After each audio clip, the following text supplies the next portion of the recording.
Good afternoon, I'm Vashon Brown with the Midday News. A special welcome if you're watching on onespotmedia.com. With tourism being one of the most affected sectors due to the COVID-19 pandemic, there is now concern about whether things will ever return to its former glory, especially with the tourist town of Negril in Westmoreland. O'Shane Masters explains. Known for its miles of sandy beaches and shallow bays with calm turquoise waters, the town of Negril survives on tourist dollars. But with COVID-19, life along the westernmost part of the island has been at a standstill. The tourism sector lost millions due to the closure of the island's ports in a bid to contain COVID cases. But with plans to allow tourists to return in the next 2 weeks, the question is, how will these areas fare? For President of the Negril Chamber of Commerce, Richard Wallace, the town will be able to stand post-COVID.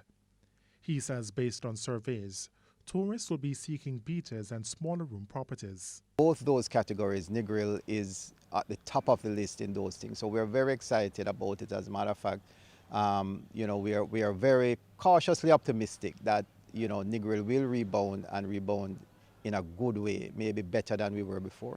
As to competition for markets, Jamaica is a strong destination, and people know about Jamaica, and with what's happening in other countries around the world, I think the focus will be now on the Caribbean, because relatively speaking, the Caribbean has done pretty well in this COVID epidemic. President of the Rotary Club of Negril, Elaine Allen Bradley, says the COVID-19 pandemic should be a lesson to Jamaica to return to the grassroots level.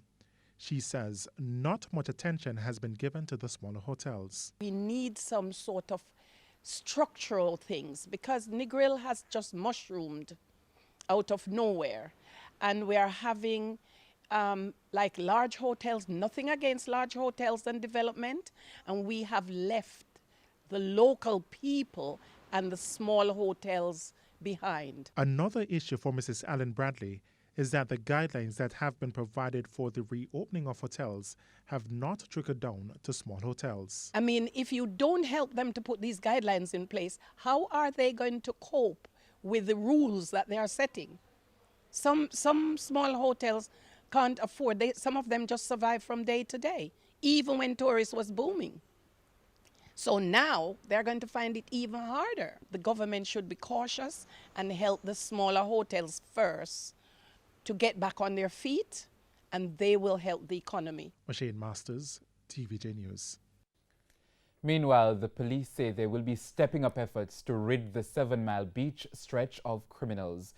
Deputy Superintendent of Police in charge of Zone 4 in Westmoreland, Adrian Hamilton, says since the start of the year, a number of arrests have been made. In January, we made 70 arrests. One of the things that we hope when we do these prosecutions and we do these law enforcement activities is to modify behavior. But we have found that perhaps based on the penalties that are involved, there are little deterrence, because we have persons who have been prosecuted on multiple occasions, and they come back on the beach. DSP Hamilton says a number of measures will have to be improved in a bid to assist the police in carrying out their duties along the corridor.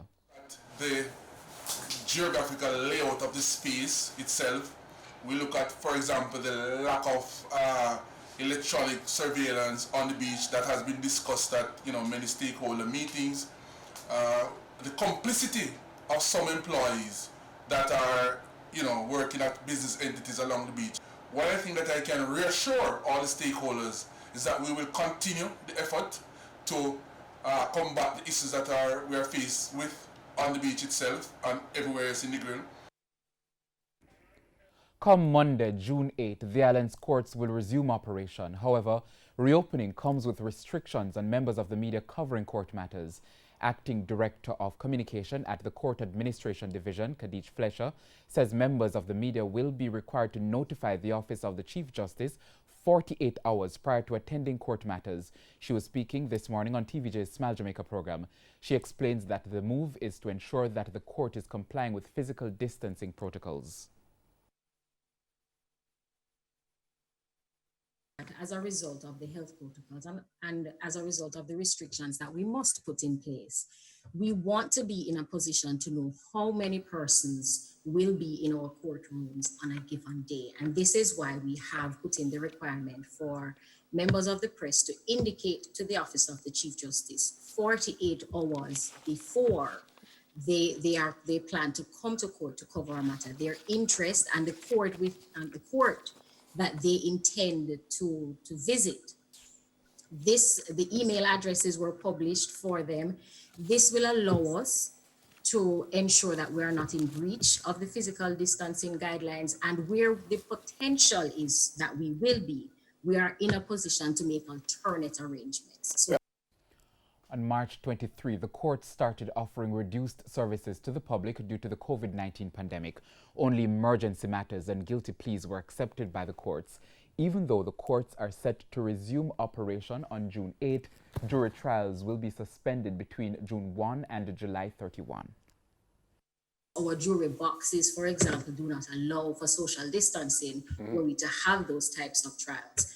We will reassess that position at the end of the period and as the government announces new measures to contain the spread. And we now take a break on the Midday News. We'll be right back. Please stay with us.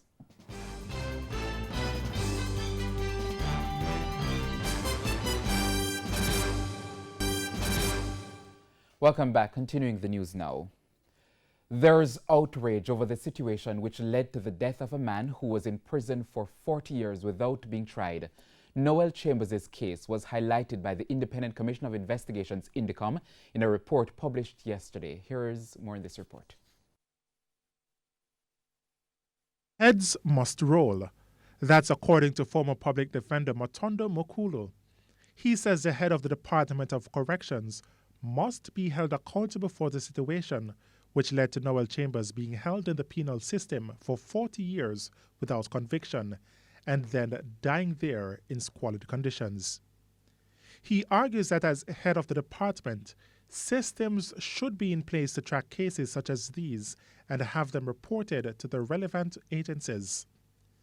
According to a report done by the Independent Commission of Investigations, INDECOM, there was confusion over whether Mr. Chambers was convicted for murder. The Department of Correctional Services reports that he was convicted of murder and deemed unfit to plea, which of course cannot be, the two things cannot be true. You cannot be unfit to plea and be tried and convicted. Mr. Mokulu explained why the head of the Corrections Department must be relieved of his job. There is a review procedure in place, one that clearly has not been adhered to under the statute or under the correctional institutional rules of 1991. Or thirdly, the state in the form of the Department of Correctional Services has a positive duty to uphold every single human right that the inmates enjoy when they are in the institution. And if he or she, if the officer, commissioner of corrections, has not carried out that positive duty, then that's a failure on the part of the head of the institute of the service. He said it also has to do with the physical condition in which Mr. Chambers was in. Clearly, there must have been a lack of attention to the fact that he has, whenever an individual is in the state's care in an institution such as that, that person is entitled not to be subjected to any inhumane or degrading treatment. Human rights activist Susan Goff says details are needed urgently to appease outrage at the series of events. INDECOM's report stated that Mr. Chambers, who was mentally ill, died on January 27 from severe kidney infection. Prior to his death, he reportedly shown signs of malnourishment and his body was covered with sores. She says for too long, situations like these have happened with little recourse. Our political leaders over decades and across administrations have presided over it. In 2001, we had the case of Ferdy Nettleford, otherwise known as Ivan Barrows, who was released after 28 years. And even more recently, we have had cases. There was Leslie Spalding last year who was released after 23 years. There was Delroy McIntosh who was released after 25 years. And the Indicom report lists people who are still in there, haven't been before the court, but they have been held without trial. And Mr. Makulu is suggesting that the family of Mr. Chambers, as well as the other persons in custody for lengthy periods without trial, could take legal action against the state. According to Mr. Makulu, legal remedies are available to the families of many of these persons in custody, but there may be challenges. Problem there is a lot of these persons cannot afford to take legal action. And this brings into the question the role of the state now in providing some amount of financial resources or practical legal assistance for persons in this particular position, because they can bring action under the Constitution because their constitutional rights have been breached. But who will pay the lawyers who have to take up these cases? O'Shane Masters, TVJ News. The Ministry of Labour and Social Security has confirmed that 3 Jamaicans are among more than 80 migrant workers on farms in Canada who tested positive for the coronavirus.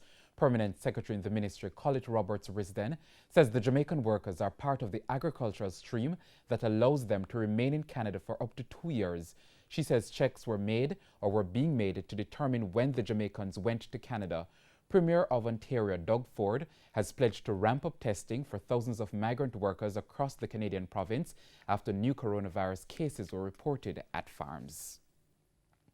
The Cumberland High School in St. Catherine is getting ready for teaching with COVID-19 restrictions. Like many other institutions, the school has made arrangements to facilitate the return of CSEC and CAPE students on June 8. Come next week, the physical operation of high schools across the country is expected to benefit from what students are familiar with. This as schools seek to put in place protocols which align with the government's Living with COVID-19 guidelines. Students sitting CAPE and CSEC exams are expected to return to school on June 8 for revision classes. At least one school has kick-started safety preparations for its reopening. The Cumberland High School in St. Catherine is expecting more than 100 students to return. Principal at the school, Darian Henry, says there is a system in place to screen and monitor both students and staff. Each student, each staff will be subjected to screening and monitoring protocols. We want to ensure that all our staff members, all our students are ready and are healthy for school. And we have taken note of the ministry's school resumption manual, which provides additional guidance as well. And we have moved assiduously to ensure that all the necessary systems are in place to ensure that our children and our staff members are going to be safe. Mr. Henry adds that COVID-19 may negatively affect the students' performances in the CXC exams. Therefore, the school will be providing psychological support to aid with the teaching and learning process. The 3-week window, which opens as of June 8, will allow us to interface with our students who we are preparing for the CSEC examinations. Certainly we have developed our own timetable, and that timetable includes psychosocial support for staff and for students. We know that the time they've been away from the actual physical environment, that will likely impact their performance. Once the school reopens, vendors who usually sell outside the institution will also return, and students may still want to interact with them. So, there are plans to regulate vending outside the school. We are engaging them in some discussions now because certainly they are an important part of the school community.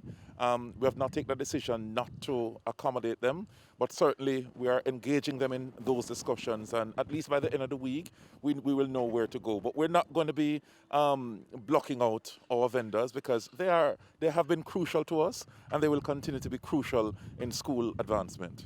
Prince Moore, TVJ News. The stories of students still having difficulties accessing online learning material persist. even 3 months after online teaching began because of the COVID-19 pandemic. But as the challenges continue, one principal is determined to ensure his students get all the resources they need to be successful. Students in the small community of Richmond Gap in St. Thomas are facing a major issue: no Wi-Fi or technological devices. Parents say these times have been hard on them, and the lack of technology is hindering their children from learning. Well, this COVID-19 is a stress and a problem to us right now because the schoolwork and the internet is not really going for us because we don't access the internet up here. After being putting on the credit, and it's very stressing because even I have to put on a 5-day, and each time it finish, I have to continue putting on. Sometimes I have to overlime in order for them to get their work. In response, acting principal of a Richmond Gap Primary and Infant School, Siobhan Stewart, decided to take matters into his own hands in delivering learning material to his students. But his gesture doesn't end there. He also delivered 5 smartphones to students. Now, during this current pandemic, they are facing even greater challenges where devices and internet access is concerned. We have been able to procure phones from stakeholders, 5 devices that we were able to give to the students to help them to better further their education in this challenging time. These phones were donated by past students of the institution to assist with teaching and learning during the COVID-19 pandemic. Parents and students expressed gratitude for Mr. Stewart for continuing to try his best. Thankful for Mr. Stewart. If it's not Mr. Stewart, don't know how my kids would manage. Really grateful and thankful for Mr. Stewart. This phone will help me a lot. Before I got this phone, I have to use my mother's phone, and sometimes she wants her phone to use. So this phone has used to me. Thank you. I appreciate it. However, they say more help is needed. This is a far cry from perfect. So we are pleading to the ministry to assist the Richmond Gap Primary and Infant School students in getting devices and internet access so they are able to continue their education equitable and efficient. We need help towards our internet during this COVID-19 time because being at home with the kids them and have to do the work and have to do stuff, it's very stressing, and he's the one that's trying to get this thing through, but he alone cannot do it. So we need help, and we needed to help him to help us. O'Shane Masters, TVJ News. And that's the Midday News. I'm Vashon Brown. Join us at 7 for a primetime news package. On behalf of the news, sports and production teams, have a good afternoon.